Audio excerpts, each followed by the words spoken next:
Hello there everyone, my name is Sebastian and I'd like to welcome you to my YouTube channel. This is my first video and I'll be honest, I'm sweating bullets about what could go wrong. But I'm going to remain positive and try my best to make some good content. So sit back, relax, and enjoy a nice hot cup of SebbySpresso. Wow, am I gonna regret that name choice later. Anyway, since this is my first YouTube video, I figured I'd just talk a little bit about who I am, as well as what I am, which we will get to in a moment. First, as my username implies, I really love coffee. Probably more than I should since I have Tourette's, and caffeine and Tourette's don't mix well. At all. I know I'm not supposed to be drinking it, but I can't help it, it tastes too good to cut out of my life. But enough about the physical stuff. Time to address the elephant in the room. You've probably figured out that I'm a furry. That said, most of you watching this video, if anyone actually is, are probably looking at me and wondering one thing in particular. What the heck am I? Am I some sort of dragon? A demonic squirrel? A rejected Digimon concept? Time to examine this fine specimen that is myself.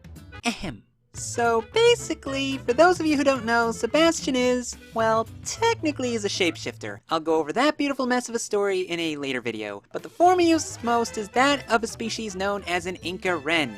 The Inca-Ren is a species created by Key Feathers on Twitter, with help from an artist named Rakush over on Fur Affinity. It was mainly created for Second Life among many other species as part of their store Takushi avatars. Now, usually when people think of furry species that originated in Second Life, Cruxes are the first species that comes to mind. Inca-Rens aren't nearly as known in comparison. They are pretty much shrouded in mystery. So allow me to shed a little bit of light on them. First, they're a primal, warm-blooded nomadic species from an unknown alien planet. They live in small, family groups of around 15 to 20 members and are usually led by the females. They tend to live in open areas like plains or deserts, building tents as they travel or living in caves they come across. They're also very fast sprinters and have a fear of heights, so they don't often go near cliffs. Inca-Rens are also very spiritual, performing dances and making offerings to a number of different gods they worship, and giving thanks to the elements of their world that sustain them. They also enjoy music, dancing, and various forms of art,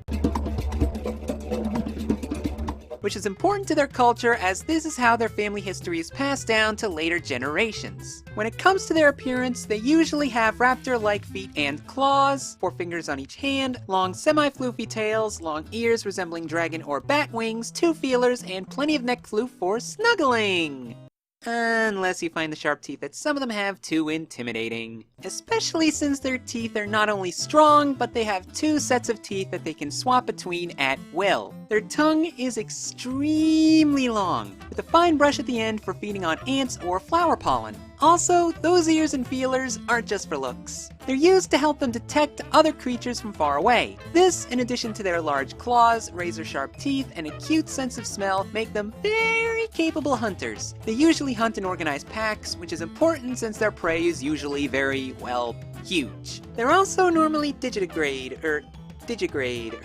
Digimon grade, I'm never sure which pronunciation to use. Male Inca-Ren also usually have pronged, glowing organs that come out of their backs. These are the only way to tell the difference between the males and females. I'll post a link in the description to the Inca-Ren's info page in the description below, in case you want to check out all the specifics on what's written about them. Also, Key Feathers has stated that they are an open species, and even though they were originally created as an avatar species for Second Life, that doesn't mean you need a Second Life account to make an Inca-Ren character. However, Sebastian, if you may have noticed, is a little bit different from what I just described for what an Inca-Ren is. Like the head shape, which is totally not just a tribal mask slapped on and painted over, the lack of glowy organs, him having 5 fingers on each hand, and the fact that he's plantigrade. The differences are to show that he's not entirely an Inca-Ren. I'll go over what really makes him different later though. Like I said, it's gonna take another video to explain that beautiful mess I came up with. Anyway, I just wanted to clarify the basics for what this nightmarish little fuzzball is, and pretty much just see what happens now that I've made my first YouTube video. So if this video is your cup of tea, or should I say coffee, feel free to hang around, because I'm planning on making more content on this channel. Talk about how I got into the fandom, maybe some furry gaming topics, and perhaps even do a bit of cooking.